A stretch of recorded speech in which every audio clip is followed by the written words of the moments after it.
ये जो इंसान हमारे समक्ष बैठे हुए हैं, इन्होंने 300 से ज्यादा भोजपुरी फिल्मों में अभिनय किया है। जब भी मैं मुंबई या दिल्ली में भोजपुरी फिल्म का जिक्र करता हूँ तो लोगों के नाक भौं सिकुड़ने लगते हैं, वो हंसने लगते हैं। तो कारण बताइए आप। हमारे भोजपुरी के एक से एक रंगमंच के कलाकार हैं, उनको प्रमोशन नहीं मिलता, उनको प्रमोट नहीं किया जाता। वही कलाकार हिंदी में जाके झंडा गाड़ देता है। बुल्लू हमारा एक मित्र है, मेरे डायरेक्शन में नाटक किया उसने। उस आदमी को भोजपुरी में गंभीरता से नहीं लिया। गंगाजल, गैंग्स ऑफ वासेपुर, सुपर 30 ये किसका सब्जेक्ट है? और आपको वही बनाना है कि हे राजा तनी डार के निकाल ला। वही पवन सिंह ने, जिनको लोग कहते हैं तो लॉलीपॉप लॉलीपॉप लॉलीपॉप, लेकिन उसी ने गाया है कि गर्भ में एक बेटी अपनी माँ से क्या कहती है, हमरा के मारू जानी पेटवा में माई, कैनी हम कवन कसूर रे। इसके व्यूज 1 लाख भी नहीं। भोजपुरी फिल्मों में जो अभिनेत्रियां होती हैं उनको सिर्फ ऑब्जेक्ट की तरह ट्रीट किया जाता है। एक तरह का शोषण कह सकते हैं, वो भी उनका होता है। ये सब में कितनी सच्चाई और क्या है ये? देखिए सर, एक बात बताऊं, रवि किशन के बाद जितने भी भोजपुरी में सुपरस्टार बने उनमें एक ट्रेंड देखा गया कि पहले वो सिंगर होते हैं, सिंगर होके वो फेमस हो जाते हैं जी, उसके बाद फिर वो फिल्म करते हैं और फिर वहां पे सुपरस्टार बन जाते हैं। नाम नहीं लूंगा, ऐसे ऐसे कास्टिंग डायरेक्टर हिंदी के हैं जिनके यहाँ आप जय की जगह जय बोल दीजिए तो बोलेंगे हटो, कैंसिल। फिर पवन सिंह सडनली एंट्री मारता है राजकुमार राव के फिल्म में, फिर सुपरहिट हो जाती है। वही गाना वो सारे हिंदी के लोग देखते हैं जिनको भोजपुरी पसंद नहीं है कि रात में आई खेत में नहीं, खेतों में आई नहीं, क्या करने के लिए? अगरबत्ती दिखाने के लिए। अब वहाँ अश्लील नहीं था। पवन सिंह, निरहुआ और खेसारी, ये जो 3 सुपरस्टार हैं, ये बेसिकली अभी कर क्या रहे हैं? गाना जितने हैं सबको मैंने मान लिया कि इन्होंने ये बेकार कर दी इंडस्ट्री। तो प्लेटफॉर्म तो खाली है ना भाई, आइए ना बनाइए ना सिनेमा, एक अच्छा सिनेमा बना कर दिखा दीजिए। रवि किशन जी एमपी हैं, मनोज तिवारी एमपी हैं, निरहुआ एमपी थे, वो रह चुके थे। उसी भोजपुरी इंडस्ट्री का खा के आप यहाँ तक पहुंचे हैं, तो जब करने का वक्त होता तो फिर करते क्यों नहीं उन लोगों के लिए? तो जब जूता शोरूम में बिकने लगा है और किताब रोड पर बिकने लगी है तो दौर तो बड़ा खतरनाक है सर। कि एक पढ़े लिखे नौजवान ने अपने दोनों हाथ कटवा दिए। मैं सोचता हूं इन्हीं हाथों से उसने तिमाही, छमाही, सालाना की परीक्षाएं दी होंगी, माँ से पास होने के लिए आशीर्वाद लिया होगा, प्रथम श्रेणी में 500 होने की खबर लाई होगी, लड्डू लाया होगा, खुद भी खाया होगा, लोगों को भी खिलाया होगा। और अगर आज ये काम पा जाता निपूता तो इन्हीं हाथों से अपने माँ के पांव भी छूता।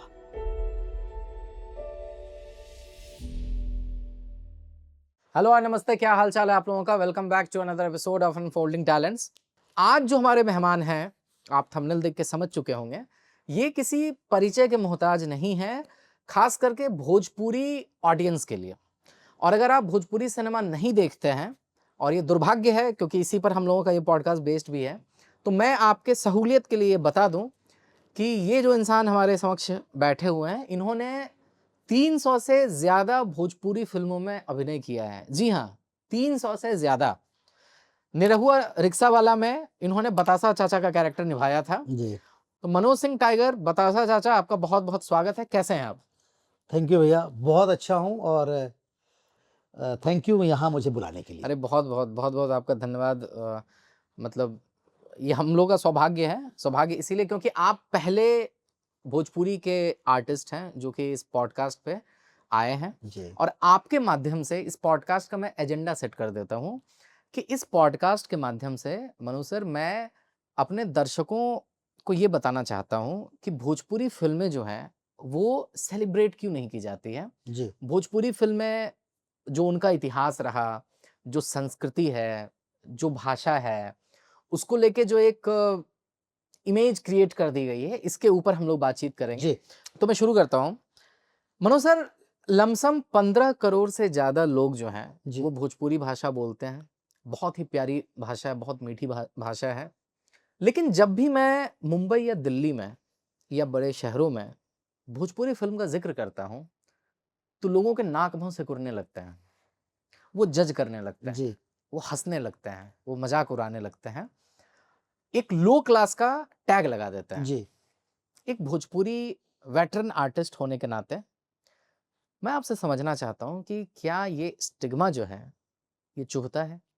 100% चुभता है सर, क्योंकि 25 साल 30 साल रंगमंच करने के बाद एज एन एक्टर हम जो करना चाहते थे, हम जो करने आए थे, कैमरे के सामने हमारी ऊर्जा तो उतनी ही खर्ची होती है, हम अपनी मेहनत तो उसी तरीके से करते हैं जो हिंदी में लोग करते हैं, या हम दूसरी इंडस्ट्री में जाके काम करते हैं तो उसी तरह से मेहनत करते हैं। पर जब उसका रिजल्ट आता है और रिजल्ट में ये पता चलता कि अच्छा भोजपुरी वाले हैं, तो सर चुभता तो है, दर्द होता है। और इसमें बहुत सारी वजह है, बहुत सारे कारण हैं। तो कारण बताइए आप, तो एक एक करके बताइए, आराम से वक्त लीजिए आप। अब देखिए सर, पहली बात तो यह है कि जो पहले दौर की भोजपुरी थी, जब हे गंगा मैया तो है पियरी चढ़े वो, वहां से लेकर के और 95 94 तक जो लास्ट फिल्म बनी थी, मुझे लगता है उस दौर की फिल्में बड़ी अच्छी फिल्में बनती थी, सार्थक फिल्में बनती थी। और आनंद मिलिंद के पापा चित्रगुप्त जी उसमें म्यूजिक डायरेक्टर थे। नदीम श्रवण ने भी एक म्यूजिक, नदीम श्रवण ने, और मोहम्मद रफी साहब ने गाना गाया, मोहम्मद रफी साहब ने लता दीदी ने गाना गाया, और लता जी ने गाया, हेमलता जी ने गाया है। बहुत सारे हिंदी के singer, music director, lyrics writer, director Arun Govil साहब ने, राज बब्बर साहब ने, इन सब लोगों ने भोजपुरी किया है। मोहन जी प्रसाद ने बनाया, बहुत सारे लोगों ने बनाया। और अनजान साहब के अनजान साहब, उनके बेटे हैं समीर अनजान साहब, तो इन लोगों ने भी भोजपुरी के लिए बड़ा काम किया। सडनली भोजपुरी बंद हो गई। फिर सडनली 2003 में, तब तक भोजपुरी का ये एल्बम का दौर अपने चरमोत्कर्ष पर पहुंच गया था।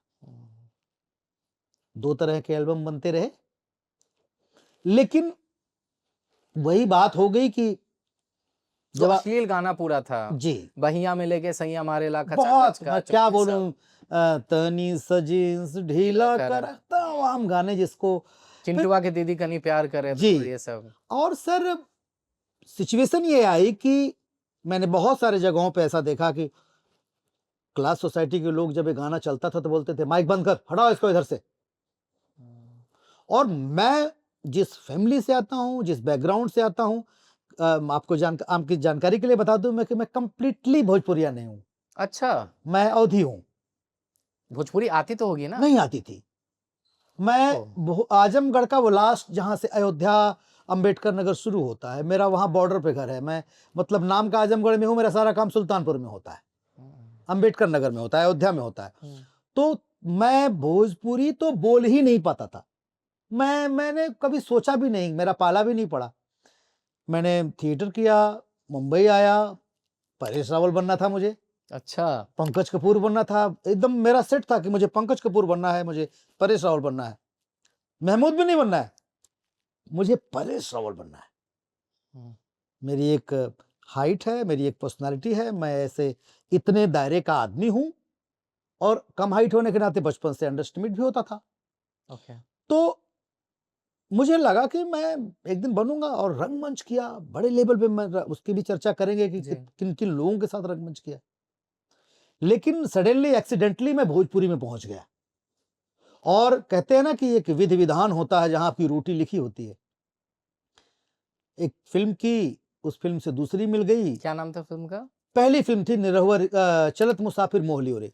अच्छा, और वो फिल्म भी मुझे ऐसे मिली कि, हीरो कौन थे उसमें? निरहुआ। अच्छा, ओके। वो फिल्म भी ऐसे मिली कि मनोज ओझा जी उसके निर्देशक थे, और सुधाकर पांडे जी, जिन्होंने ससुरा बड़ा पैसा वाला बनाई थी, उनकी तीसरी फिल्म थी। तो लोगों ने कहा कि भाई मनोज ओझा मेरे मित्र, उन्होंने मुझे बहुत सपोर्ट किया था रंगमंच में। तो उन्होंने कहा मैं डायरेक्टर बन गया हूं भाई, तो इसमें तुम जरा सपोर्ट करो, कुछ राइटिंग वाइटिंग में, एक्टिंग में नहीं। तो मैंने कहा कि ठीक है। स्क्रिप्ट पे हम लोग बैठे, तो उन्होंने कहा कि निरहुआ है, बहुत कमाल का स्टार है, और माइकल जैक्सन है भोजपुरी का। तो मैंने कहा मैं तो जानता ही नहीं उसको, और सच में मैं निरहुआ को नहीं जानता था। मैं मनोज तिवारी के अलावा किसी को नहीं जानता था। तो मेरी मुलाकात करवाई गई। तो अभी तो बड़ी अच्छी पर्सनालिटी दिनेश जी ने बना ली है, लेकिन उस वक्त जब वो आए थे तो उनको देखकर कोई भी व्यक्ति कह देता कि अब ये दुर्दशा है, ये दिन आएंगे भोजपुरी के कि ऐसे इंसान भी हीरो बनेंगे।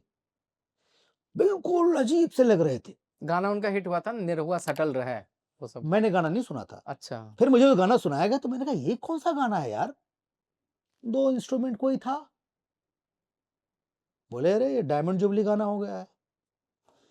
निरहुआ से जब मेरी पहली मुलाकात हुई, उन्होंने कहा कि कुछ थोड़ा एक्टिंग के बारे में बताया जाए। आप बिलीव नहीं करेंगे, मैं पहला शख्स हूं, पहली मुलाकात में 2 घंटे की बातचीत में मैंने उस व्यक्ति को कहा यार तुम अद्भुत अभिनेता हो। और उस व्यक्ति के अंदर पढ़ा लिखा आदमी, जब बातचीत शुरू हुई तो लगा ये तो पढ़ा लिखा आदमी है। ऑब्जर्वेशन और अपनी बुराई को सुनने की प्रगाढ़ क्षमता। सर मैं बन सकता हूं कि नहीं, मैं कर सकता हूं कि नहीं, मैं हूं इस लायक नहीं। ऐसा नहीं कि मैं भोजपुरी का सुपरस्टार सिंगर हूं तो मैं तो सब कर लूंगा। वो आदमी मेरे साथ जितने दिन रहा और उन्हीं के कहने पर चलत मुसाफिर मोह लियो रे हुआ। और तीसरी फिल्म डायमंड जुबली हो गई, निरहुआ रिक्शा वाला। खाने को पैसे होते नहीं थे, हिंदी में स्ट्रगल कर रहा था, इधर पैसे आने लगे और शुरू हो गई कहानी।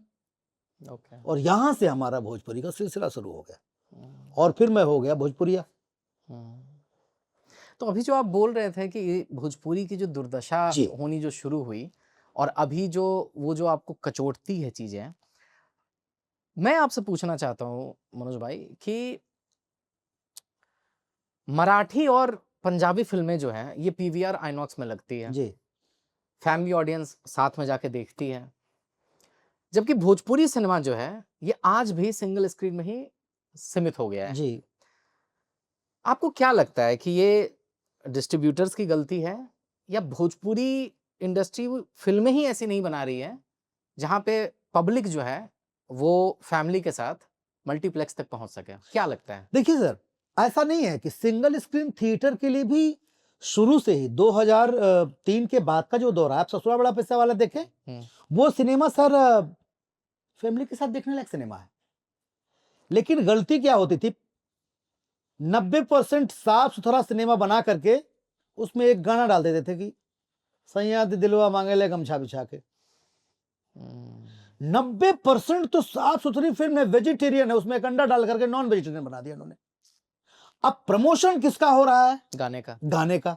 लोगों को क्या लग रहा है? गाना जाके पहुंच रहा है, जो क्लास फैमिली अब यही सुनना है, यही देखना है। तो हर साल सर 10-15 फिल्म ऐसी बनती आई जिसको पूरे परिवार के साथ देखा जा सकता है। लेकिन अब चूंकि वो भोजपुरी के जो सिंगर हैं जिनकी इमेज ऑलरेडी बनी हुई है, वो सिनेमा में भी दिख रहे हैं, वो एल्बम में दिख रहे हैं, तो दर्शकों को खींच पाने में ये फिल्म जो है सक्षम नहीं हो पाई।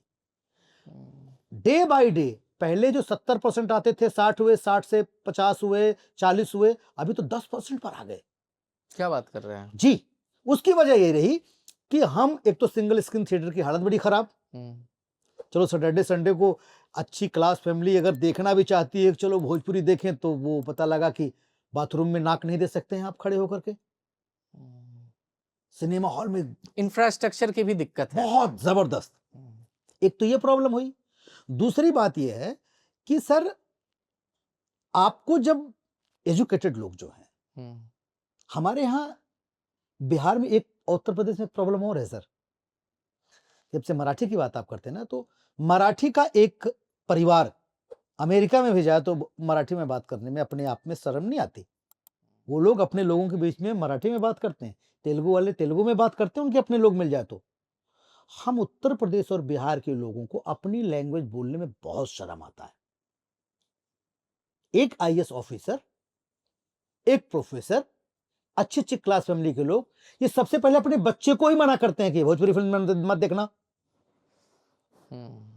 ये भोजपुरी में बात कर रहे हो, भोजपुरी में बात तक नहीं करने देते उनको। अपने त्योहार, अपने कल्चर से वो खुद दूर हटते जा रहे हैं। उनको छोटापन महसूस करते हैं सर। आप दुनिया को छोड़ दीजिए, वो उसका बयार ऐसे चली कि मेरे बच्चे जिनको मैंने भोजपुरी की कमाई से पढ़ाया लिखाया, आज उनसे अपनी एक फिल्म का नाम पूछो तो नहीं बता पाते हो, क्योंकि वो उस सोसाइटी में है जिस सोसाइटी में उनको बताया जाता है अरे भोजपुरी, वो सर स्पेनिश गाने गाते हैं। आपके बच्चे, हमारे बच्चे ना, जैसे इस जनरेशन के सारे लोग, आप उनसे बोलिए जस्टिन बर्बिन कौन था, क्या नाम उसका? जस्टिन बीबर कौन था, बता देंगे वो। किसने बताया मेरे बच्चों को या आपके बच्चों को? लेकिन उनको पता नहीं कि भिखारी ठाकुर कौन थे। नहीं बता पाएंगे सर, हमने माहौल ही नहीं दिया, हमने कल्चर ही नहीं दिया। और इसमें बहुत ज्यादा दोषी हमारी सरकार भी है। जब आपको ये पता है जब आप अच्छी तरह जानते हैं कि आपके प्रदेश में अश्लील गाने परोसे जा रहे हैं, तो आपने कब अंकुश लगाया उस पर, कब आपने सेंसर लगाया? लेकिन लोग बोलते हैं कि पब्लिक सुन रहा है तो वो लोग परोस रहे हैं। हर एक बात बताइए, शराब की दुकान पर ज्यादा भीड़ होती है कि लस्सी की दुकान पर ज्यादा भीड़ होती है? शराब की दुकान तो पे। क्या करें, लस्सी की दुकान बंद करवा दें? हम्म, शराब की दुकान का अपना एक मापदंड है कि नहीं है? हम्म, यहां नहीं लगनी चाहिए, दुकान इतनी दूर होनी चाहिए, इतना फलाना चाहिए। आप एक तरफ कहते हो अपने भाषण में प्रबुद्ध वर्ग कि भोजपुरी में ऐसा होता है, वैसा होता है, कलाकार है, आप उनको मंच पर बुला के सम्मानित भी करते हो। राइट। आपके चुनाव प्रचार में भीड़ इकट्ठा करने के लिए आप उन्हीं कलाकारों को बुलाते हो और वही गाना गवाते हो आप। So true. तो आप जिम्मेदार नहीं है इसके, आपके हाथ में पावर है। सर आपको बताऊं, ऐसा नहीं कि इन सिंगरों का भी दोष नहीं है। रवि किशन हो, मनोज तिवारी हो, निरहुआ हो, मनोज टाइगर हो, कोई भोजपुरी को बदलने नहीं आया था, सब रोजी रोटी की तलाश में आए थे, सब तो स्ट्रगलर थे। इनकी भी गलती नहीं है, इनको तो पहले काम चाहिए ना, कि पहले फिल्म में कह दे कि हम भोजपुरी बदलने आए। अरे पहले काम तो कर लो, तुमको जानता कौन था? जब रवि किशन स्ट्रगल कर रहे थे या मनोज तिवारी स्ट्रगल कर रहे थे, तो तुमको सिर्फ काम चाहिए था सर। क्या उनकी औकात या मनोज टाइगर की औकात थी कि डायरेक्टर को कह दें कि मेरे लाइन चेंज करो, या मैं ये अश्लील गाना नहीं। ये अश्लील गाना नहीं गाऊंगा? तो इसकी शुरुआत कहां से हुई? इसकी जड़ में जाना चाहिए सर, कहां से शुरू हुआ वो? तो कहीं ना कहीं इसमें से जितने दोषी कलाकार, उतना दोषी नहीं माना जाएगा जितना जनता और सरकार मानी जाएगी सर। मैं ऐसे प्रबुद्ध फैमिली की बात करता हूं सर, जिनके घर की वो महिलाएं जो भोजपुरी के नाम से चिढ़ती हैं, उनके घर में गणपति जब विसर्जित के लिए जाते हैं तो सैया ये दिलवा मांगले गमछा बिछाए के, ये गाना चलता है सर, और महिलाएं गाती हैं और नाचती हैं। आप अश्लीलता की बात करते हैं, आज हर प्रबुद्ध घर की औरत रील पर आपको नाचते हुए नजर आती है, और ऐसे ऐसे गानों पर नाचते हुए नजर आती है कि आप शर्म से झुक जाएंगे। तो सर ये बयार शुरू हुई है, इस बयार को रोकने में एक आदमी, सिर्फ कलाकार ही दोषी नहीं है। रील बनाने के लिए किसने कहा था? खाना बनाते समय सर बेडरूम में पति पत्नी के ऐसे ऐसे वीडियो आते, अच्छी अच्छी फैमिली के। बेडरूम को ड्राइंग रूम तक नहीं लाया जा सकता ना, बेडरूम की कल्चर बेडरूम में रहना चाहिए, वो ड्राइंग रूम में कैसे पहुंच जाए? ड्राइंग रूम में छोड़िए, वो तो जनता के बीच में पहुंच गई। तो इसके पीछे सब दोषी हैं सर, और फिर हमारा यही चलता है, हमारा यही चलता है, हमारा यही चलता है, हमारा यही चलता है। सर एक बात जान लीजिए कि ये आपका कप है, इस कप में गंदा पानी भरा हुआ है, इसमें आप 1 कप दूध डालिए, सही होगा? इसमें 3 कप, 4 कप, 5 कप, 6 कप, मैं तो कहता हूं 10 कप भी डाल दीजिए, तब भी वो पानी बदबू करता रहेगा, गंदा रहेगा। सब इसमें 100 कप से ज्यादा पानी डालना पड़ेगा, तब वो निकल करके वो पानी इस पे कन्वर्टेड होगा। क्या बात। तो 50 फिल्म बनाने में 5000 फिल्म आपकी ऐसी बन गई है, 5 लाख गाने आपके ऐसे बन चुके हैं, उसमें 10 गाना वही पवन सिंह जिस पे अश्लीलता का आरोप लगता है, वही खेसारी जिस पे अश्लीलता का आरोप लगता है, वही कल्पना जिस पे अश्लीलता का आरोप लगता है। इन लोगों के अच्छे अच्छे गाने भी हैं, वही पवन सिंह ने, जिनको लोग कहते हैं तो लॉलीपॉप लॉलीपॉप लॉलीपॉप, लेकिन उसी ने गाया है कि गर्भ में एक बेटी अपनी मां से क्या कहती है, कि जब उसका अबॉर्शन कराया जाता है तो वह पेट में कहती है कि मुझे क्यों मार रहे हो? हमरा के मारू जानी पेटवा में माई, कैनी हम कवन कसूर रे। वो कहती है काहे मोर माई कैलू बजरे कछतिया, जन्मे से पहले तू देहलू मऊतिया, भैया के दूध दिए हमरा के पनिया रे, मागब नाही सेब अंगूर रे, हमरा के मारू जानी पेटावा में माई, कैनी हम कवन कसूर रे। इसके व्यूज 1 लाख भी नहीं, गूज़बम्स आ गया। 1 लाख व्यूज भी नहीं होंगे सर। ये वही दर्शक है, 800 मिलियन कहां दुबई से लोग देखने आते हैं। राजा जी के दिल पर टूट जाए, उस पर व्यूज लंदन से लाएंगे, साला लाइन लगाते हो, तुम्हारे मोबाइल में चला रहे हो, तो तुम भी जिम्मेदार हो इसके, तब ना वो बेच रहा है अपना गाना। तो इसमें सब जिम्मेदार है सर, सब लिपटा है। लेकिन सिग्नल पर सर क्या होता है ना, जब सिग्नल इधर इधर इधर खड़ा होता, एक बार आप खाली सिग्नल को बंद करके देखिए, इधर से गाड़ी, इधर से गाड़ी, इधर से गाड़ी, पौ पौ पौ पौ पौ पौ पौ, साफ साले वहीं पर जा करके इकट्ठा होकर के मारेंगे, पूरी ट्रैफिक की मां बहन हो जाएगी। तब ये एक आदमी लाठी लेकर आता है, ऊपर खड़ा होता है, हड़प हड़प इधर चलो, थोड़ी देर में सब अपने साथ चलते हैं। इनके पीछे एक लाठी वाला आदमी चाहिए था। ये नहीं चलेगा, ये नहीं चलेगा, 2 मिनट में सब फिल्टर होता, 6 महीने के अंदर सब फिल्टर होता। लाठी लेके आने की हिम्मत नहीं है किसी की, सरकार की जिम्मेदारी है। काहे नहीं सिग्नल बनाया, काहे लाठी है? सिग्नल तुमने बना दिया, सिग्नल की लाइट बंद कर दी तुमने, कोई पुलिस वाला खड़े नहीं किया वहां पे। क्या बात, क्या एनालाइज किया है आपने, वाह वाह। तो इन लोगों ने सर ये गलत इन कहीं ना कहीं इसमें सरकार भी दोषी है सर। उत्तर प्रदेश सरकार हमारा सब्सिडी देती है, तुरंत लगा दो एकदम। जिसके गाने में जो अश्लील गाना गाता है, जो अश्लील स्टेज पे जाता है, ये करता, किसी को सब्सिडी मिलेगी ही नहीं।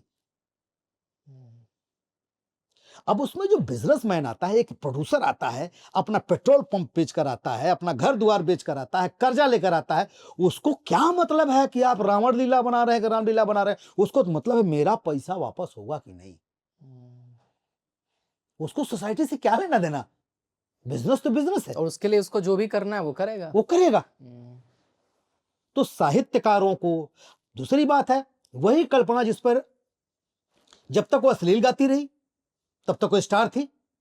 आज उसने 10 साल से अश्लील गाना गाना बंद कर दिया। जगह जगह जाकर के वो बिरहा को, भिखारी ठाकुर को अगर सबसे ज्यादा किसी महिला कलाकार ने प्रमोट किया तो उसका नाम है कल्पना। लंदन तक लेकर गई भिखारी ठाकुर को। पर जंगल में मोर अच्छा किसने देखा, कौन प्रमोट कर रहा है उसको? लेकिन अब वो जब गाती थी वो कि गाना, वो क्या नाम है, सैया ये दिलवा माले ले गमछा में, अच्छा ये गाना गाती है, अरे अच्छे भी गाती है। तो हमारी सोसाइटी ने, हमारी सरकार ने भी इसमें कदम पीछे लिया है और लेना पड़ेगा। और सर भोजपुरी सिनेमा के जो हमारे स्टार रहे हैं नए दौर के, चाहे मनोज तिवारी रहे हो, चाहे रवि किशन रहे हो, चाहे खेसारी रहे हो, चाहे दिनेश रायदो निरहुआ रहे हो, इनको ईश्वर ने बहुत दिया। और इन्होंने ऐसा नहीं कि नहीं किया, पर जो किया हो कम था। आपको और करना चाहिए। आपके साथ आपके तमाम कलाकार, टेक्नीशियन अच्छे राइटर नहीं रहे, इसका मतलब थोड़ी कि अच्छे राइटर नहीं है, वो लिखते ही नहीं है। आप उनका उतना मूल्य नहीं दे सकते हो लिखने के लिए। हर आदमी राइटर है भोजपुरी में, हर आदमी राइटर बना है। कैसे बताइए थोड़ा सर। एक बात बताइए कि आप किसी हिंदी फिल्म का प्री प्रोडक्शन होता है जी,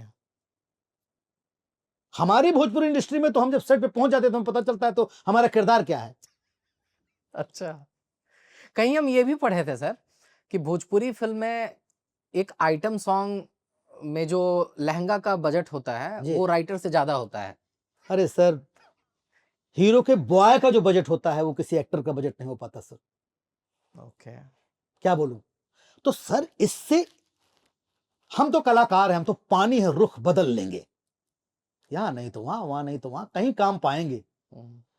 पर मलाल इस बात का रहेगा कि एक्सीडेंटली ही सही, लेकिन जिस भोजपुरी से जुड़े उससे बड़ी मोहब्बत हो गई। क्योंकि उस वक्त जब आप भूखे प्यासे थे तो 2 वक्त की रोटी इसी भोजपुरी ने दिया, पहचान इसी भोजपुरी ने दिया। इतनी प्यारी लैंग्वेज है, इतनी मीठी भाषा है। जिस बिहार के बारे में मेरा परसेप्शन गलत था, कभी बिहार नहीं गया था, क्या इमोशनल लोग हैं बिहार में, मैं तो उस मिट्टी को प्रणाम करता हूं। हमें इस बात का मलाल रहेगा अगर हम कुछ न कर पाए कि हमने पलटकर कुछ दिया नहीं। हमारे भोजपुरी के एक से एक रंगमंच के कलाकार हैं, उनको प्रमोशन नहीं मिलता, उनको प्रमोट नहीं किया जाता। वही कलाकार हिंदी में जाके झंडा गाड़ देता है। बुल्लू हमारा एक मित्र है, जो मेरे साथ मेरे डायरेक्शन में नाटक किया उसने।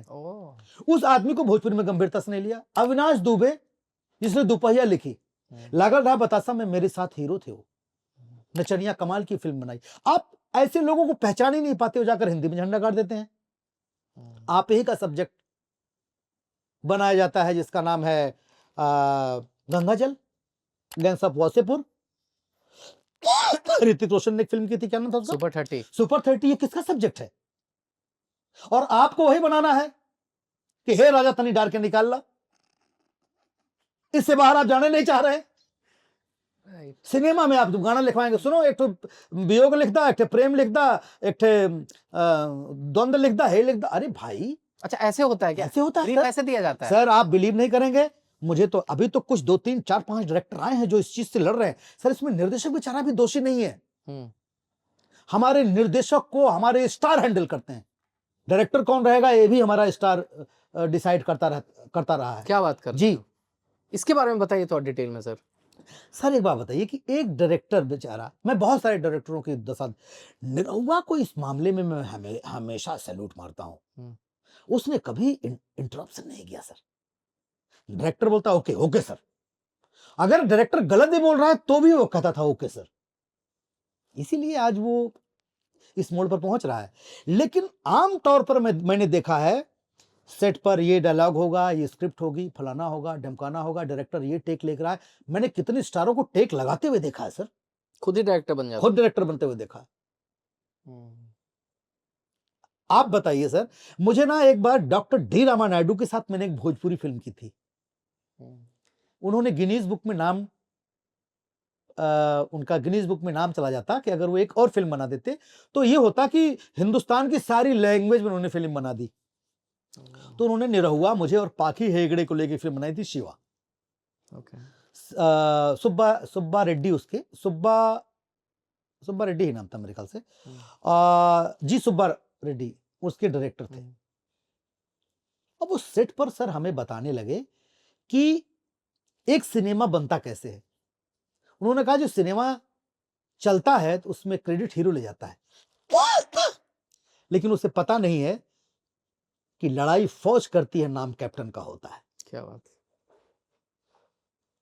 ताजमहल तो बन गया सर, खजुराहों का वो मंदिर बन गया, जिस बिल्डिंग में हम बैठे बन गया। इसमें गुमनाम कितने मजदूर हैं जिन्होंने क्या नहीं किया है, उनको कौन जानता है। Character artist, concept, creator and character, Bhojpuri से तीनों गायब हैं। क्रिएटर है नहीं, कॉन्सेप्ट नाम की कोई चीज है नहीं, राइटर है नहीं, और क्रिएटर में राइटर आ गया, राइटर डायरेक्टर दोनों आ गए, और कॉन्सेप्ट में आपका राइटर आ गया। सर अब करेक्टर की जब बात आएगी तो अगर किसी करेक्टर आर्टिस्ट, हिंदी में एक सीन के लिए भी कम से कम 50 लोगों को ऑडिशन लिया जाता है, फिर डिसाइड होता है ये कौन करेगा, इसका लुक क्या होगा, इसकी दाढ़ी कैसी होगी, इसका बाल कैसा होगा, इसका ड्रेस कैसा होगा। हमारे यहाँ तो एक सीन 2 सीन तो वहीं से उठा लो गांव से, रामलीला से किसी को। ऐसे होता है काश? ऐसे होता है सर। अरे ये कौन है, अच्छा वो अटेंडेंट है क्या, अच्छा तो लग रहा है, इधर अरे 2 लाइन दे दे दे, दे उसको, चल बेटा आजा आजा आजा। अब वो डॉक्टर बनेगा सर। अब आप बताइए, आप डॉक्टर हैं, आपका एक सीन है, मैं हीरो हूं, मैं हॉस्पिटलाइज हूं। अब आप बोलेंगे हाँ इनको बुखार था, अब ठीक है, ले जाइए। कहां से बनेगा सर? तो अब एक्शन का रिएक्शन होता है। जो मार खाने वाला है उसका तो एक ही सीन है, लेकिन मारने वाला, उसके मार का महत्व कब होगा, जब तक वो रिएक्शन तगड़ा नहीं देगा। ये बात समझते नहीं है। तो छोटे कैरेक्टर से सिनेमा बनता है। इसलिए डी रामानायडू साहब ने कहा कि हमारी पहली प्रायोरिटी ये होती है कि वो छोटा किरदार कितना महत्वपूर्ण है, उसको बनाओ, ले आओ। यहाँ पे हम आपको रोकते हैं जी। क्योंकि आपने इतनी सारी अलग अलग शाखाएं खोल दी हैं बातचीत की कि मेरे दिमाग में बहुत सारे सवाल आ रहे हैं जो जी। एक एक करके मैं चाहता हूं कि जी। आप एक एक करके उस जी। पर जवाब दें। आपने कुछ देर पहले कहा था कि भोजपुरी फिल्मों की दुर्दशा इसीलिए भी हुई है क्योंकि वहां पे जो स्टार हैं या जो एक्टर है ना, वो डायरेक्टर की नहीं सुनते हैं। सेट पर जो माहौल होता है, अब मैं आपसे कंस्पिरेसी थ्योरीज पूछूंगा, आप चाहे तो नाम ले सकते हैं जी। या फिर नाम हम लोग नहीं लेंगे, जी। लेकिन आप वो माहौल मुझे बताइए कि हमने ये भी सुना है कि भोजपुरी फिल्मों में जो अभिनेत्रियां होती हैं उनकी स्थिति जो है वो बहुत ही दयनीय है और उनको सिर्फ एक ऑब्जेक्ट की तरह ट्रीट किया जाता है। उनका एक ही मकसद होता है और ये कभी-कभी ऑन स्क्रीन के बाद ऑफ स्क्रीन में भी दिखता है, जहाँ पे जो फ़िल्म के हीरो होते हैं या जो फ़िल्म और कैरेक्टर्स होते हैं, एक तरह का शोषण कह सकते हैं, वो भी उनका होता है, चाहे वो डायरेक्टर हो चाहे प्रोड्यूसर हो। ये सब में कितनी सच्चाई और क्या है ये? देखिए सर, एक बात बताऊं, हम उस दौर से भोजपुरी को देख रहे हैं जब ससुरा बड़ा पैसे वाली आई। रानी चटर्जी एक ऐसी एक्ट्रेस जो पहली बार लॉन्च हुई, सुपरहिट हुई, बहुत सारा काम करती रही। मैंने रानी चटर्जी का वो रूप भी देखा, अपने टर्म्स कंडीशन पर उसने काम किया, मेहनत की, तब लड़की आज यहां तक पहुंची। रिंकू घोष, पाखी हेगड़े, तमाम लड़कियों को हमने देखा जिन्होंने अपनी शर्तों पर काम किया। यह बात तो सच है कि जब आप फील्ड में उतरते हैं, महिला होना अपने आप में एक दुर्भाग्य, महिला कलाकार होना उससे बड़ा दुर्भाग्य। आपको मुसीबतें आएंगी, पर एक डिसीजन लेना आपके हाथ में है। उन लड़कियों का शोषण होगा जो काबिल नहीं है, काम ढूंढने चली आई। आपका परिवार है, जरूरत क्या है इतने भी सपने क्यों देखना कि जब आपको समझौता करना पड़ जाए? जरूरत क्या है? खुद को भी तो जवाब देना है। और मैं दावे के साथ कहता हूं, अगर आप नहीं चाहोगे तो दुनिया की कोई ताकत नहीं, क्योंकि आप जिस वो औरत हो ना, आप जो आप जन्म देती हो, ताक दोगी तो भस्म हो जाएगा साला वो। आपने अपने वक्षस्थल का दूध पिला करके उनको बड़ा किया है, वो कैसे लगा देगा आपके वक्षस्थल पर हाथ? वो कैसे छू देगा आपको? उसकी औकात नहीं है। अगर उसकी औकात है, आपके बारे में बोल रहा है, आपके बारे में कर रहा है और आपको रुला रहा है, तो बिकॉज ऑफ यू। क्योंकि समझौता कर लेने से भी आपके हाथ साथ कुछ होने वाला है नहीं, ढाक के तीन पात ही रहना है आपको। इसलिए मैं कहता हूं कि जहां पहुंचना है आपको अपने दम पर पहुंचना है। कोई किसी को न पहुंचा पाया है, और अगर कोई किसी को पहचान पाता कि पहुंचा पाता तो सलमान खान के दोनों भाई सुपरस्टार होते, अभिषेक बच्चन सुपरस्टार होते। होना उसी को जिसमें काबिलियत है। तो ये सर काबिलियत की कमी है, भीड़ बहुत है। अच्छा मनोज सर, मैं आपसे ये पूछ रहा हूँ, अब दूसरा सवाल मैं आपसे पूछता हूँ कि आपने कुछ देर पहले ना बजट की भी बात की थी जी कि एक वक्त में भोजपुरी फिल्में इतने में बन रही थी, फिर इतने में बन रही थी। मैं चाहता हूं कि क्विकली आप हमारे दर्शकों को बताइए कि जो भोजपुरी का जो गोल्डन पीरियड था, जी जब फिल्में बना करती थी, क्योंकि अभी जब हम लोग बातचीत कर रहे हैं, जी फिल्में बननी बंद हो गई है, जी फिल्में कमानी बंद हो गई है, उनके बजट घट गए हैं। मतलब पहले जहाँ पे अगर मान लीजिए साल में कितनी फिल्में बनती थी पहले, साल में सर हमको तो लगता है 200 फिल्में बनती थी। और आज कितनी बन रही है? अब आप समझ लीजिए कि 4 एक चैनल के लिए, 4 एक चैनल के, हमको लगता है कुल मिला के जब सब चैनल चालू हो जाए तब भी 20-25 फिल्म भी नहीं हो वो भी पाती। चैनल के लिए बन रहा है, चैनल थिएटर के लिए नहीं बन सर, रहा है। थिएटर के लिए कोई एक आध तो हिम्मत करता हाँ, है। तो ये जो गिरावट आई है ना, ये पूरा आप वहां से समझाइए और पूरा डेटा के साथ मुझे समझाइए, ताकि जो नॉन भोजपुरी हमारी जो ऑडियंस है वो समझ सके कि भोजपुरी को सेलिब्रेट क्यों नहीं किया जा रहा है इंडिया। देखिए सर, बड़ी सिंपल सी बात जी। है। 2 चाय की दुकान चाय खोलते हैं, एक चाय की दुकान की बिक्री 10 रुपए भी नहीं होती है, जबकि उसका रेट 50 पैसे ही होता है। और वही थोड़ी दूर पे एक चाय की दुकान होती है जो 2.5 रुपए में चाय बेचता है, लेकिन सबसे ज्यादा चाय उसी का बिकता है, क्योंकि उसने अपनी गुणवत्ता बनाई, उसने अपनी क्वालिटी बनाई, और उसकी गुणवत्ता उसकी क्वालिटी बनाने में वक्त लगा। हम्म। अब आपको लग रहा है कि 1.5 रुपए में बेच रहा हूं, कस्टमर कम आ रहे हैं, तो इसको एक काम करो, 1 रुपया 40 पैसे कर दो, 1 रुपया 20 पैसे कर दो, 1 रुपया कर दो। भोजपुरी इंडस्ट्री इसी पैसे कम करने के चक्कर में ही उसने कभी नहीं सोचा कि मेरी गुणवत्ता कैसे बनी। मनोज टाइगर कितना मांग रहा है?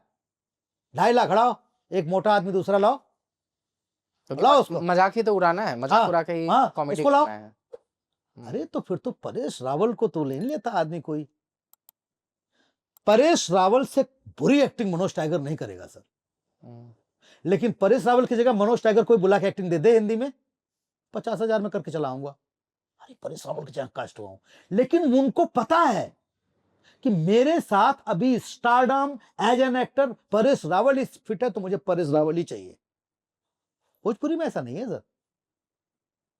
आप अपनी गुणवत्ता पे क्या, कितने में बनती थी फिल्म, उसका क्या बजट होता था और कितनी कमाती सर थी?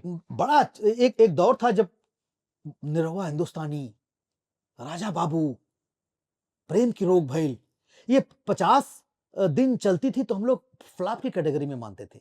ओह, इनका बजट क्या होता था? ये सर 1.5 करोड़ तक पहुंचने लगी थी, 1.25 करोड़ 2 करोड़ तक जाने लगी थी फिल्में। आउटडोर भी शूट होता था? आउटडोर शूटिंग होता था, अच्छी अच्छी फिल्में बनने लगी थी। सडनली एक ऐसा माहौल आया कि सब चौपट करके रख दिया लोगों ने। कि क्यों आया माहौल, क्या था सर माहौल? बस वही है ये फलाना सिंगर है, ये इसका 500 मिलियन आता है, ले लो इसको हीरो। यूट्यूब व्यूज के हिसाब से यूट्यूब के व्यूज के हिसाब से लगे बनाने, सब एक्टिंग आया ना आया कोई फर्क नहीं पड़ता। हिंदी फिल्मों में भी एक 10% जो सिनेमा के बारे में जानते हैं, उनके अलावा 90% लोग कभी नहीं जाते ये देख करके कि उसका डायरेक्टर कौन है। फिल्म इंडस्ट्री में होने के बावजूद मैंने तनु वेट्स मनु 12 बार देखी, तो मैंने पूछा डायरेक्टर कौन है, तो मेरा भाई बोलता पागल है क्या आप, आपको ये नहीं पता आप इंडस्ट्री में काम करते हैं। मैंने कहा सॉरी यार, मुझे नहीं पता था। तब मुझे पता चला कि आनंद एल राय उसके डायरेक्टर है। सिनेमा में कोई भी दर्शक जाता है तो सर अपने एक्टर, पहला अट्रैक्शन कौन होता है, एक्टर ही है। फिर जाके पता चलता है ना कहानी क्या है। तो अच्छा एक चीज बताइए मेरे को मनोज भाई, कि मेरी जितनी नॉलेज है, कम नॉलेज हो सकती है, गलत नॉलेज हो सकती है, कि रवि किशन सुपरस्टार था, और रवि किशन के बाद जितने भी भोजपुरी में सुपरस्टार बने, उनमें एक ट्रेंड देखा गया कि पहले वो सिंगर होते हैं, सिंगर होके वो फेमस हो जाते हैं जी। उसके बाद फिर वो फिल्म करते हैं और फिर वहां पे सुपरस्टार बन जाते हैं। ये जो गणित है भोजपुरी फिल्मों का, ये गणित कैसे शुरू हुआ और ये मतलब क्या लॉजिक इसका क्या है इस चीज का? सर देखिए क्या हुआ, मनोज तिवारी जी एक बहुत बेहतरीन सिंगर, मनोज तिवारी की फिल्में, मनोज तिवारी जी खुद मानते हैं कि वो ट्रेंड एक्टर नहीं रहे, न थे, वो तो सिंगर थे, और उनके गाने जैसा भी रहे हो साफ सुथरे गाने होते थे, आज भी साफ सुथरे गाने वो गाते हैं। उन्होंने एक फिल्म दी जो सुपर डुपर हिट हो गई, डायमंड जुबली हो गई, जिसका नाम था ससुरा बड़ा पैसे वाला, और वो सिनेमा परिवार के साथ देखने लायक सिनेमा है, सिर्फ एक गाने को निकाल दिया जाए वो तो वो सिनेमा अद्भुत था, सब लोगों ने देखा, सब फैमिली को पसंद आई। अब वहां से सबके मन में था कि अच्छा सिंगर सिंगर सिंगर, तब तक निरहुआ आ गया, वो भी सिंगर। अब सिंगर को तो हीरो बनने का उतना शौक नहीं था जितना है हमारी इंडस्ट्री के डायरेक्टर प्रोड्यूसर लगे ढूंढने, गली कूचे के हीरो सिंगर ढूंढने लगे हो। उन्होंने तनी से जींस ढीला करा, गुड्डू रंगीला तक को हीरो बना दिया उन्होंने, राधे श्याम रसिया तक को हीरो बना दिया। ले आओ, कौन सिंगर है, कोई भी हो, चल रहा है उठा ले आओ, लगे हीरो बनाने, लगे सब हीरो बनाने। उसमें कुछ मेहनत करके, आज खेसारी जहां भी है जैसा भी है उसने अपनी मेहनत की है, अपनी पर्सनालिटी पर, सिनेमा में उसने मेहनत किया। लेकिन हमारे स्टारों ने सबसे बड़ी जो गलती की कि जब सिनेमा में चल गया तो फिर अब एल्बम तो छोड़ दो अभी। अब देखिए कैसी सोच बदलती है लोगों की, मुझे कभी कभी बहुत हंसी आती है, बहुत मार्केबल बात बता रहा हूं, इसको ध्यान रखिएगा, नाम नहीं लूंगा। ऐसे ऐसे कास्टिंग डायरेक्टर हिंदी के हैं जिनके यहां आप ज की जगह ज बोल दीजिए तो बोलेंगे हटो, कैंसिल,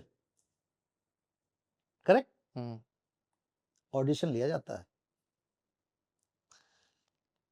फिर पवन सिंह सडनली एंट्री मारता है राजकुमार राव के फिल्म में, फिर सुपरहिट हो जाती है स्त्री 2। वही गाना वो सारे हिंदी के लोग देखते हैं जिनको भोजपुरी पसंद क्या बात नहीं है, सही बात, जो भोजपुरी से नफरत करते हैं, वो सबके गाड़ी में, सबके घर, 100 ऐसा कौन सा साहित्य था उस गाने में, सही बात, कि रात में आई खेत में नहीं, खेतों में आई नहीं, क्या करने के लिए, अगरबत्ती दिखाने के लिए, खेतों में क्यों बुला रहा था वो। अब वहां अश्लील नहीं था, राइजिंग एंड फॉल में आता है, सारा इतिहास बदल के रख देता है। फिर एक कास्टिंग डायरेक्टर बोलता है किसी और को पॉडकास्ट में, पवन भैया को बोलिएगा कि उनके साथ काम करने के लिए मैं इच्छुक हूं। अरे 35 साल से रंगमंच किया हुआ कलाकार, इसका मतलब है कि पवन सिंह बुरा था ही नहीं। फिर लॉलीपॉप के नाम पर तो तुम लोगों को बहुत चिढ़ थी, तो सारा मामला तो इसका मतलब है कि टीआरपी का है। तो फिर मैं कभी कभी इस चीज पे सोचता हूं, तो यार 500 मिलियन 800 मिलियन के लिए भोजपुरी के लोग काम करते हैं तो बुरा क्या है। तो अभी भोजपुरी की पूरी जो इंडस्ट्री है, ये जो पवन सिंह, निरहुआ और खेसारी, ये जो 3 सुपरस्टार हैं, ये बेसिकली अभी कर क्या रहे हैं कि इनकी फिल्में आ नहीं रही है, तो ये क्या मतलब, देखिए सर जरा बताइए, मैं इन लोगों को भी एक पॉइंट पर दोषी नहीं मानता हूं। चलिए मैंने कहा, मैं दिनेश, रवि किशन, मनोज तिवारी, खेसारी, फलाना ढमकाना जितने हैं सबको मैंने मान लिया कि उन्होंने ये बेकार कर दी इंडस्ट्री। तो प्लेटफॉर्म तो खाली है ना भाई। आप बोलते हो ना कि भोजपुरी इंडस्ट्री बदल, आइए ना, बनाइए ना सिनेमा, एक अच्छा सिनेमा बना के आप दिखा दीजिए। ये अश्लीलता के नाम पर बोलना और प्रैक्टिकल में आना, मैं फिर से कहूंगा सर, इसमें हमारे स्टार, हमारे लोगों से कहीं ज्यादा दोषी हमारी सरकार है।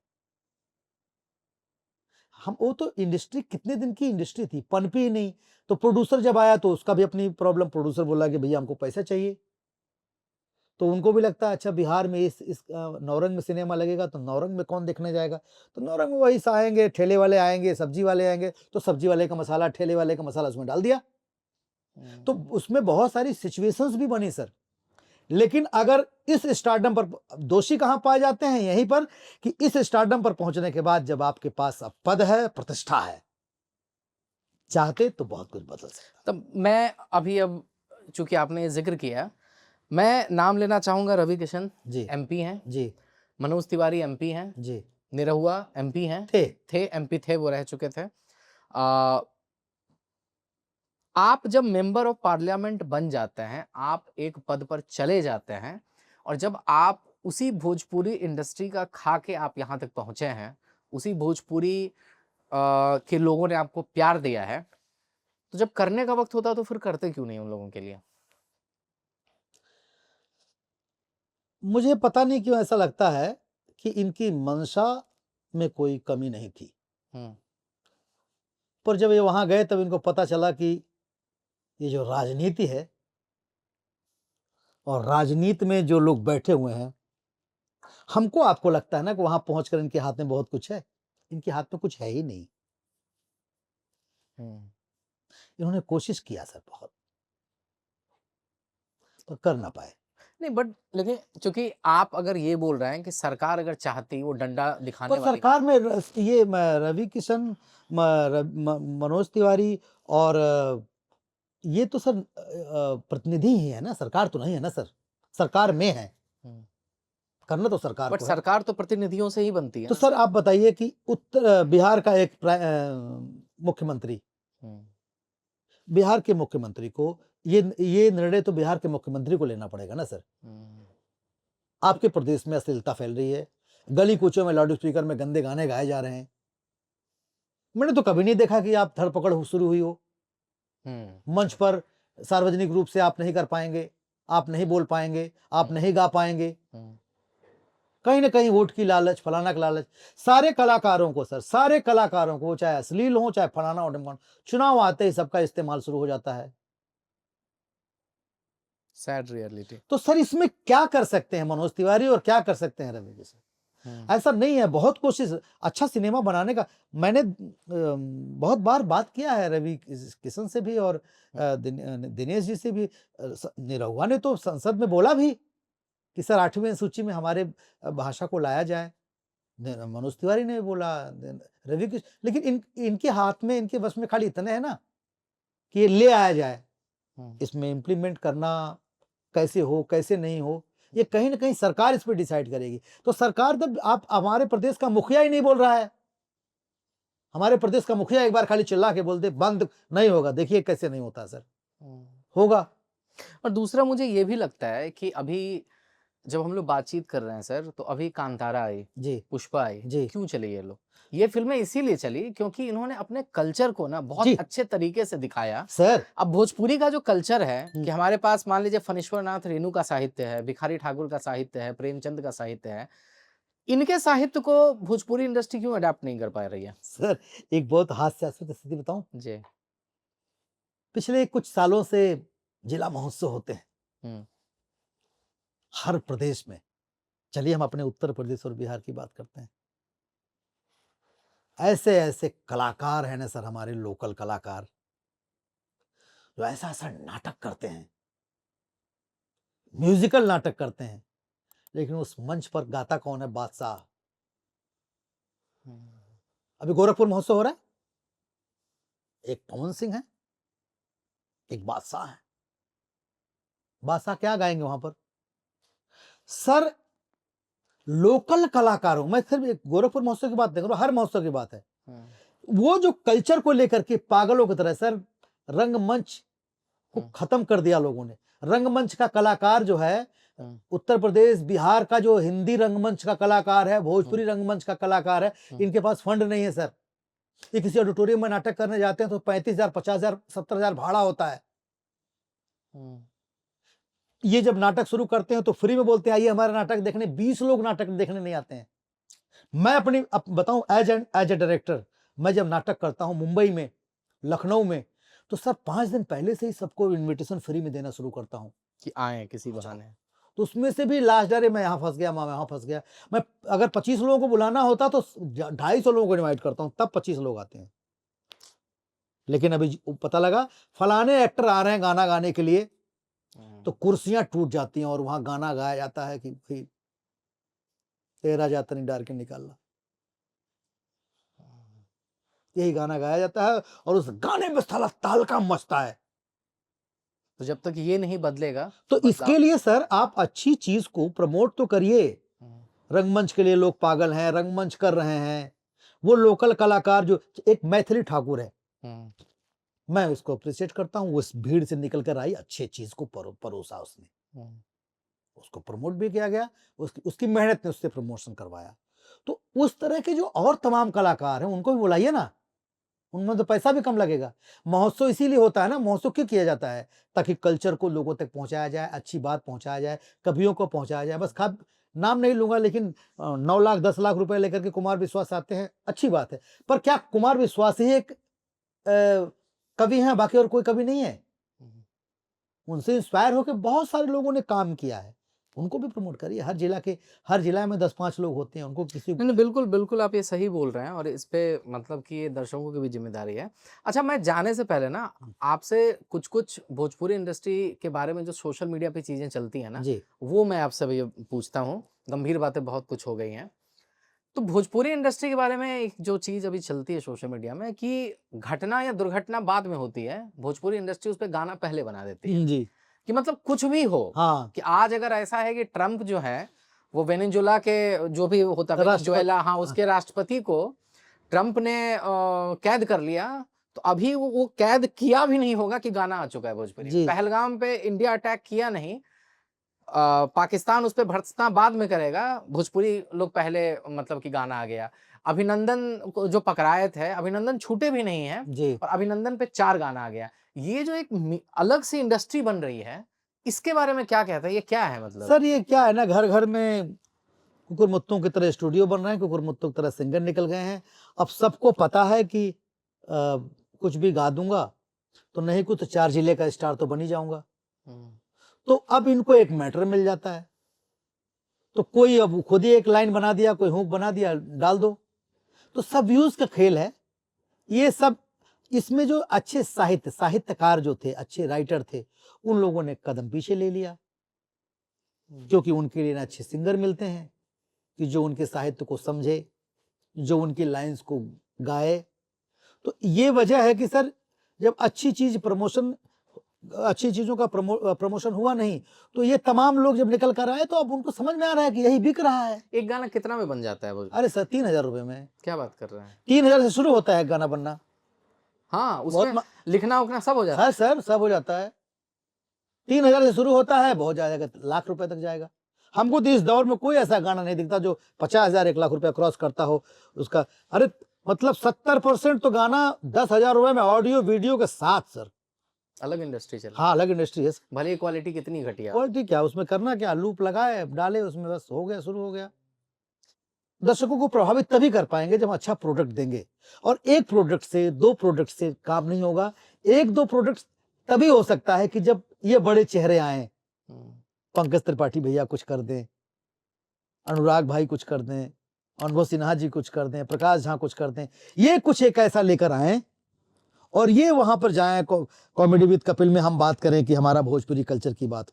चलिए, आप कॉमेडी विद कपिल का जिक्र किए, मैं आपसे एक बहुत ही चुभता हुआ सवाल पूछूंगा, इसका ईमानदारी से आप जवाब दीजिएगा जी, कि कॉमेडी विद कपिल में भोजपुरी के जो स्टार्स हैं, पवन खेसारी और निरहुआ, ये कई बार गए हैं जी। एक बार भी उन्होंने मनोज टाइगर का जिक्र नहीं किया, एक बार भी उन्होंने अवधेश मिश्रा का जिक्र नहीं किया। जिनको नहीं पता है, अवधेश मिश्रा भी बहुत ही दिग्गज कलाकार हैं भोजपुरी के जी। वो बहुत ही फेमस विलेन है वहाँ के।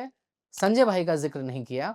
इस बात से कभी कोफ्त होती है कि आप जब भोजपुरी को एक मंच पर प्रेजेंट कर रहे हो, रिप्रेजेंट कर रहे हो, तो यार आप पीठ पीछे भले ही बोलते होंगे कि मनोज टाइगर बहुत ही अच्छा अभिनेता है, जी लेकिन भोजपुरी की इमेज बदलेगी कैसे कि वही सिर्फ 4 लोगों के नाम पे या भोजपुरी को प्रेजेंट कर रहे हो? इससे कोफ्त होती है कभी? सर, आपको एक बात बताऊं, संजय पांडे, सुशील सिंह, प्रकाश जैस, देव सिंह, किरण यादव, विनोद मिश्रा, मनोज टाइगर और भी कुछ नाम मैं भूल रहा हूं, सबका बैकग्राउंड 25 साल 30 साल का रंगमंच का है।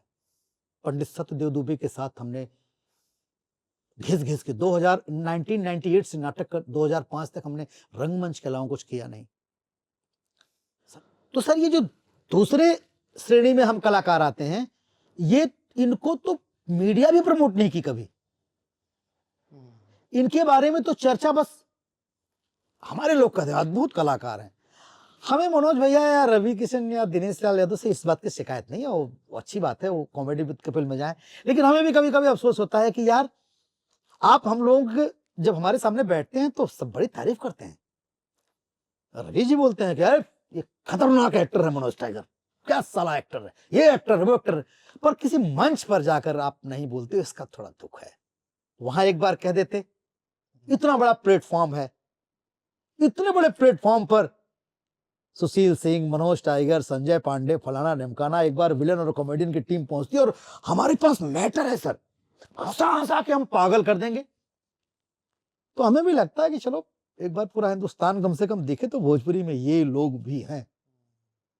पर इस बात का मुझे अभी तक मलाल तो है, मुझे इस बात का, और हम सब कलाकारों को है कि आप हमारे बड़े भाई हैं, आप वहां पहुंचे हैं तो पीछे छोटे भाइयों के लिए भी थोड़ा रास्ता बनाएं।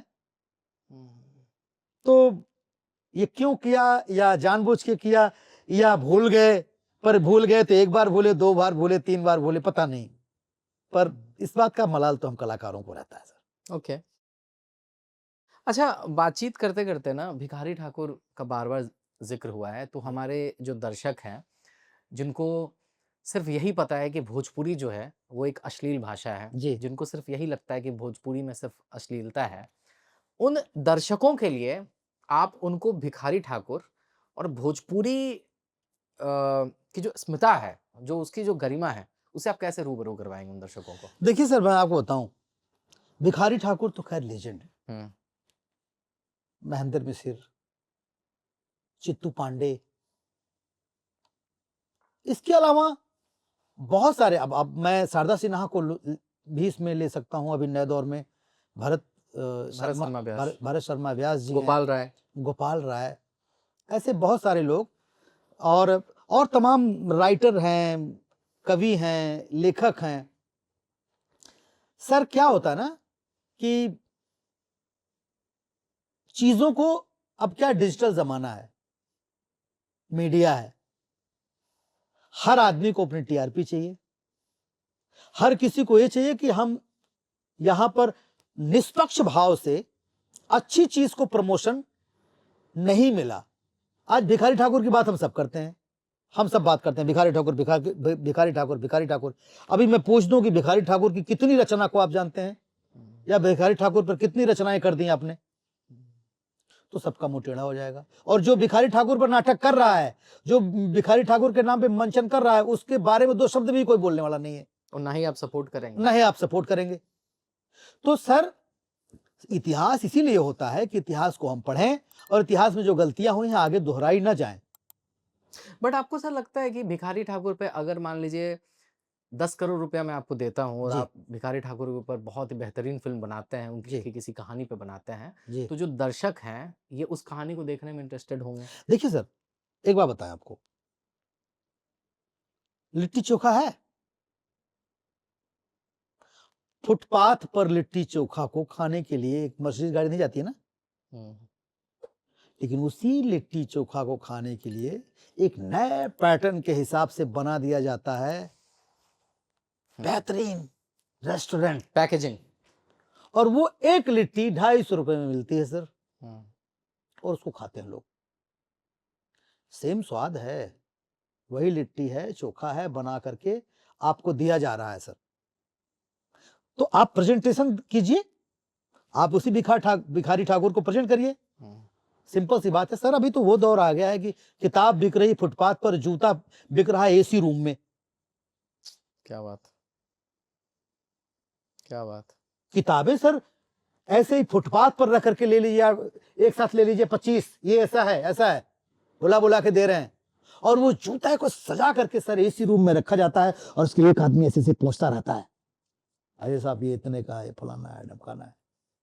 ये तो वो दौर आ गया ना सर। तो जब जूता शोरूम में बिकने लगा है और किताब रोड पर बिकने लगी है तो दौर तो बड़ा खतरनाक है सर। तो दुनिया सर किताबों से ही बदलेगी, ये नोट कर लीजिए। ये जो दुनिया को बर्बाद करने का सबसे खतरनाक, जो आपकी सेहत क्यों खराब होती है सर? आप एक्स्ट्रा खाना खाते हैं, गंदा खाना खाते हैं, लेकिन आप बर्बाद हो रहे हैं। इतना ज्यादा गंदा इंफॉर्मेशन ले रहे हैं आप दिन भर। सर किताब ना पढ़ना ही बंद कर दिया लोगों ने। जब आप किताब पढ़ते हैं तो उसमें आप विजुअल नहीं देखते, सोचते हैं आप, तो आपका विजुअल क्रिएट होता है उसमें। एक लड़की सुंदर सी, अब सुंदरता का तो कोई अंत है नहीं, तो आप जो सबसे ज्यादा सुंदर होगा उसी को विजुअल करेंगे ना। और यहाँ एक लड़की सुंदर सी तो दिख गई ना, वो तो एक दिख रही हो, जितना है उतना लिमिटेड है। तो वो किताब आपके चरित्र को गढ़ता था, आपकी सोच को गढ़ता था। किताब ही पढ़ना बंद कर दिया लोगों ने, फुटपाथ पर तक पहुंच गई किताब। सही तो बात। ये सर जब पढ़ना ही लोगों ने बंद कर दिया तो भिखारी ठाकुर की बात, इतने अच्छे बहुत अच्छे राइटर हैं सर, इतना बढ़िया। मैं अभी एक दिन अशोक चक्रधर की एक कविता में व्यंग सर पढ़ा, मैंने उसको यूट्यूब पे डाला भी। तो मैंने जब उसको डाला तो मार तारीफ लोगों ने किया। मैंने कहा देखो किसी की नजर नहीं गई इस क्या पे। था वो व्यंग सर, याद है कुछ आपको? जी, बताइए। वो कि बगल में पोटली दबाए एक सिपाही थाने में घुसा, बगल में पोटली दबाए एक सिपाही थाने में घुसा, सहसा थानेदार को सामने पाकर सैल्यूट मारा। और थानेदार ने उस पोटली को निहारा।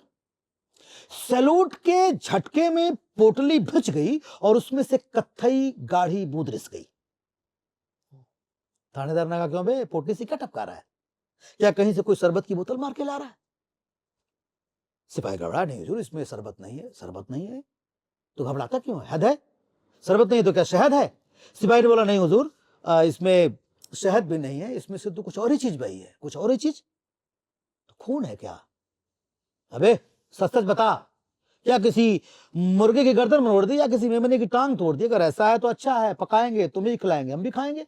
सिपाही ने बोला नहीं हुजूर, न पका सकते हैं न खिला सकते हैं, हम तो सिर्फ आपको दिखा सकते हैं। इतना कहकर उस सिपाही ने वो पोटली मेज पर खोली, जिसे देखते ही थानेदार की आत्मा डोली।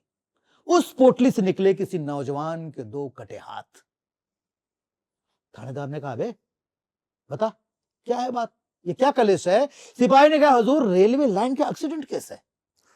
अबे एक्सीडेंट का केस है तो यहां क्यों लाया? 20% बॉडी लाया, 80% कहां छोड़ाया?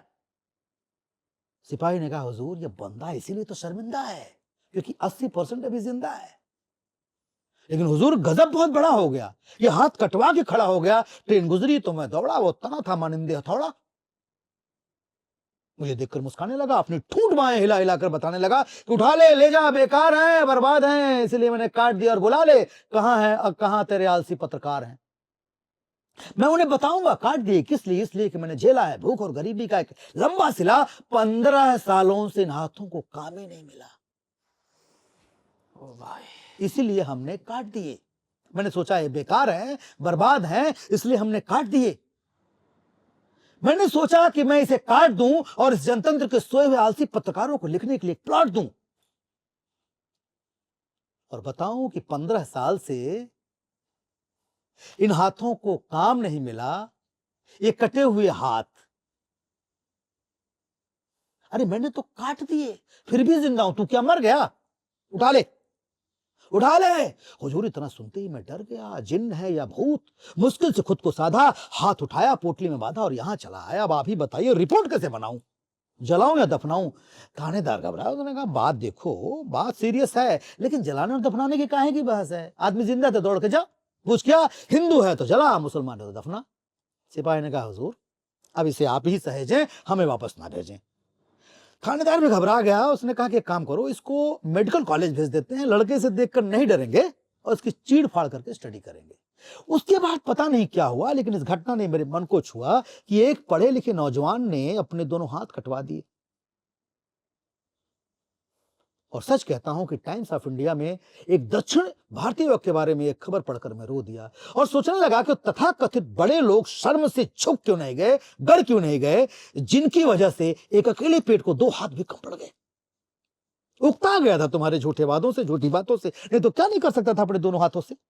इन हाथों से वो मकान बना सकता था, मकान का नक्शा बना सकता था, क्रेन से सामान ला सकता था, और यहां तक कि इन्हीं हाथों से ब्लैक बोर्ड पर हाथ से हाथ लिख करके बच्चों को पढ़ा सकता था। मैं सोचता हूं इन्हीं हाथों से उसने तिमाही, छमाही, सालाना की परीक्षाएं दी होंगी, मां से पास होने के लिए आशीर्वाद लिया होगा, प्रथम श्रेणी में पास होने की खबर लाई होगी, लड्डू लाया होगा, खुद भी खाया होगा, लोगों को भी खिलाया होगा।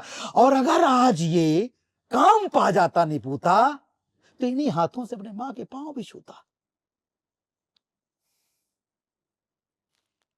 मैं सोचता हूं कि किसी खास मौके पर इन्हीं हाथ से वो डफली बजाकर नाचता, अपनी दुल्हन का घूंघट उठाता, रोते हुए बच्चे का गाल सहलाता, रोती हुई बेटी को बहलाता। लेकिन तूने तो काट दिए मेरे दोस्त।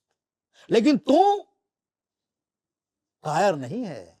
कायर तो तब है कि जब समूचा कट जाता और इस देश के रास्ते से हमेशा हमेशा के लिए हट जाता। सरदार भगत सिंह ने पर्चियां बांटे कि इस देश में गुलामी है, और तूने अपने हाथ काटे कि इस देश में बेरोजगारी है। मैं कोई बड़ी बात कर रहा हूं, ऐसा है कोई मुझे भ्रम नहीं, और तू भी किसी शहीद से कम नहीं, क्योंकि तेरी शहादत के पीछे लाखों करोड़ों बेरोजगारों की कतार है। और उस कतार की यही पुकार है कि हमारे भूखे नंगे परिवार वालों को काम दो, रोजगार दो, हमें काम दो, हमें काम दो, हमें काम दो।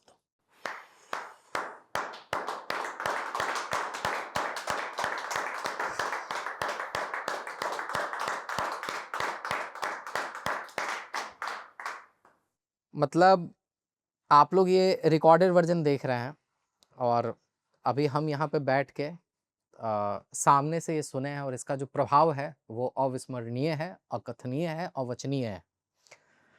अभी यहाँ पर जो इन्होंने किया है वो इस बात का द्योतक है, वो इस बात को दर्शाता है कि अगर सही तरीके से भोजपुरी इंडस्ट्री को दिशा दी जाए, अगर वहां पे मौके बनाए जाए, अगर वहां पे काम किया जाए, तो इस तरह के जो कलाकार है ना, इनका फुल पोटेंशियल जो है ये भोजपुरी इंडस्ट्री में ही उसके दर्शकों को देखने को मिलेगा। और यहां पर इस परफॉर्मेंस के बाद भोजपुरी इंडस्ट्री भी इनके बारे में थोड़ा अलग सोचेगी, और आप लोग भोजपुरी इंडस्ट्री के बारे में, उसके कलाकार के बारे में कुछ अलग सोचें, यही मेरी आपसे प्रार्थना है। बहरहाल आगे बढ़ते हैं।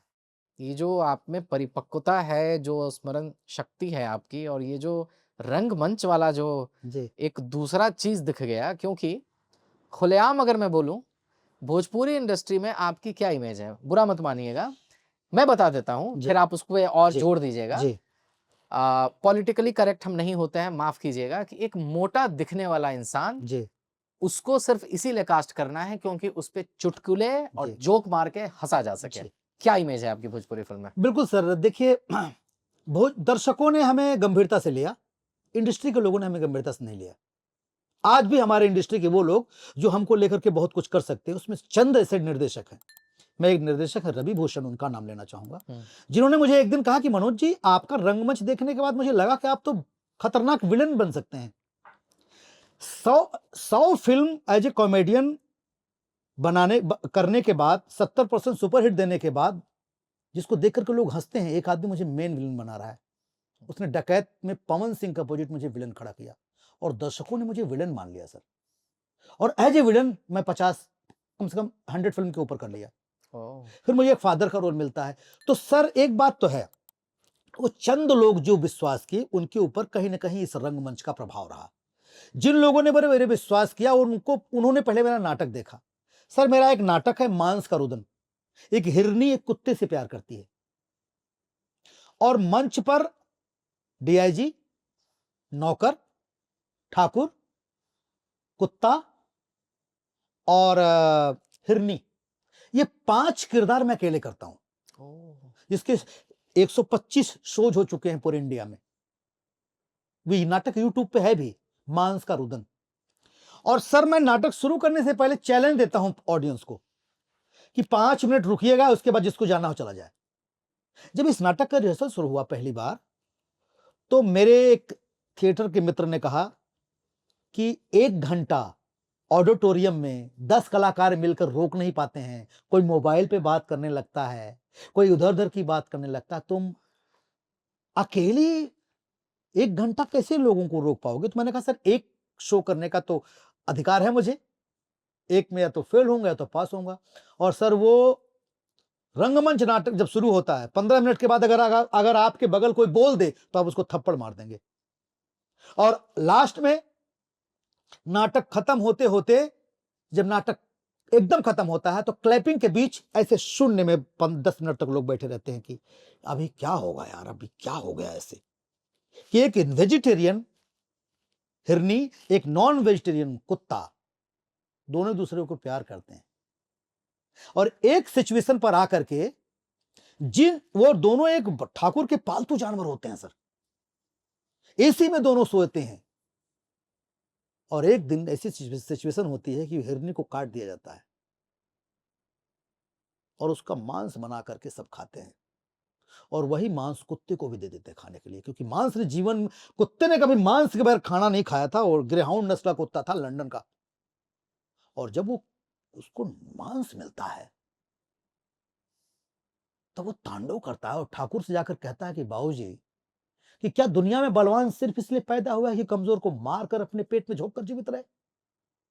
क्या एक को जिंदा रहने के लिए दूसरे का मरना जरूरी है?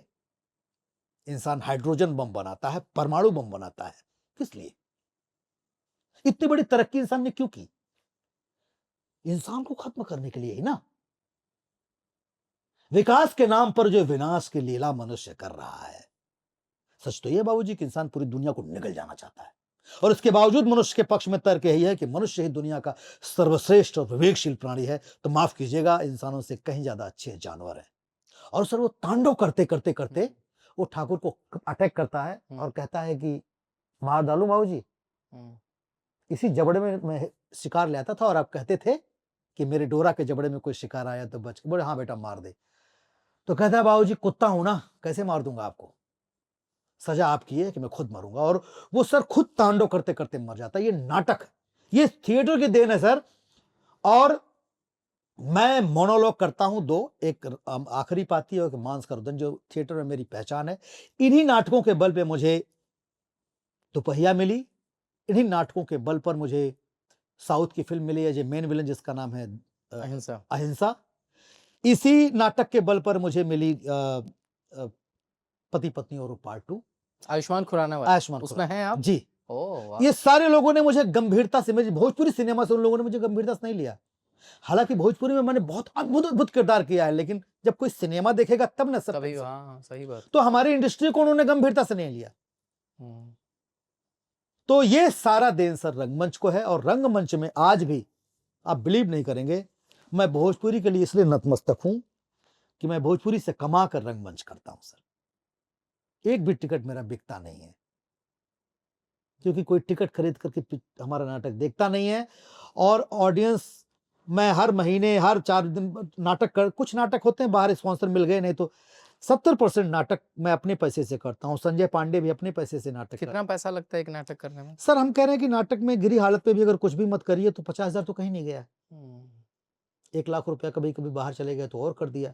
अभी हमने नाटक किया दिल्ली में जाकर, SRC में हमने, संजय पांडे ने एक नाटक किया, उनकी वाइफ भी थी उसमें, मेरा कुछ सामान, जबरदस्त हिट हुआ। लेकिन हम लोग फ्लाइट से चलने वाले आदमी, उस नाटक के लिए हम ट्रेन से गए, हम एक सस्ते से होटल में रहे, हमने वहां नाटक किया और हमने पैसे भी नहीं लिए, हमें मिला भी नहीं। ऑडियंस आई देखने के लिए? ऑडियंस आई देखने के लिए, पैसा नहीं बनाया, पैसा नहीं मिला।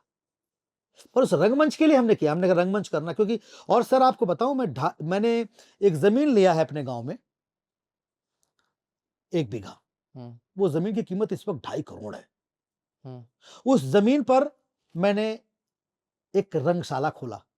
कहाँ गांव है आपका? आजमगढ़ में। अच्छा। और मेरे घर वालों ने, मेरे इलाके के लोगों ने कहा कि पागल हो गया है आदमी, इसमें लोन लेकर के नहीं, कमा पैसे हैं तो लोन लेकर के एक मैरिज हॉल खोल दो, करोड़ों कमाओगे, लाख हर महीने आएगा।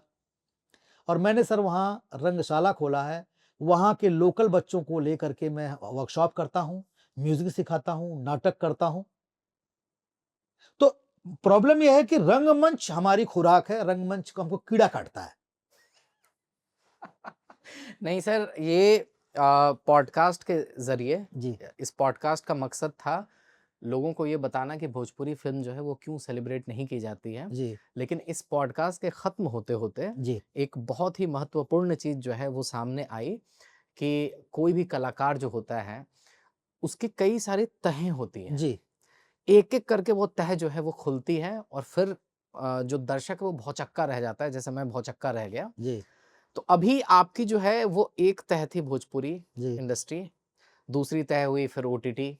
आपने हसीन दिलरुबा 2 किया, आपने दुपहिया किया, आपने पति पत्नी वो आप कर रहे हैं।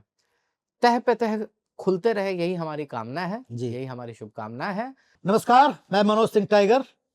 मित्रों, अगर आपको ये पॉडकास्ट अच्छा लगा तो एक तो इसको आप शेयर कीजिए, डिजिटल कमेंट्री को आप सब्सक्राइब कीजिए, शेयर कीजिए, इसका बेल आइकॉन भी दबा दीजिए। डिजिटल कमेंट्री को आप सब लोग प्यार दीजिए। Thank you.